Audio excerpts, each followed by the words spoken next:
Hello, നീ എവിടെയാ? ഞാൻ അമ്പലത്തിലാ. അമ്പലത്തിലാ? ഞാൻ നമുക്ക് വേണ്ടി പ്രാർത്ഥിക്കാൻ വന്നതാ. നമുക്ക് വേണ്ടി പ്രാർത്ഥിക്കാനാ? ആ ശരി, സൂക്ഷിച്ചു പോയിട്ട് വാ.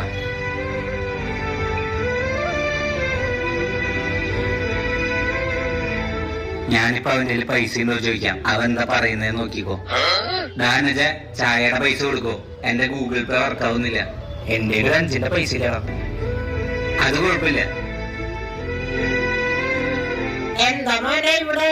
ഇതെന്റെ ഫ്രണ്ടാ, ഞങ്ങളൊന്ന് നടക്കിറങ്ങിയതാ. അമ്മായി എങ്ങട്ടാ? ഞങ്ങള് കടയില് പോയതാ. അമ്മാമൻ എന്നാണോ പറയണേ? നമ്മള് ചേച്ചിനെ പെണ്ണ് കാണാൻ വന്നവർക്ക് വീട്ടിക്ക് പോയതല്ലേ? അത് പിന്നെ അതൊന്നും കുഴപ്പമില്ല അമ്മായി. ഞാൻ അറിയരുതെന്ന് വിചാരിച്ചിട്ടല്ല അമ്മായി എന്റെ അടുത്ത് പറയാതിരുന്നു. അതൊന്നും കുഴപ്പമില്ല, അമ്മായി പൊക്കോ. നിന്നെ പോലെയുള്ളവർക്ക് ആ വർഷത്തിൽ ഒരു ദിവസം ഏപ്രിൽ ഫൂള്, ഞങ്ങളെ പോലെയുള്ളവർക്ക് വർഷം മൊത്തം ഏപ്രിൽ ഫൂളാ. വർഷത്തിൽ ഒരു ദിവസം നമ്മളെ പറ്റിക്കുന്നത് നമ്മൾ അറിയും, ബാക്കിയുള്ള ദിവസങ്ങളിൽ പറ്റിക്കുന്നത് നമ്മൾ അറിയുന്നില്ല. അത്രയുള്ള വ്യത്യാസം.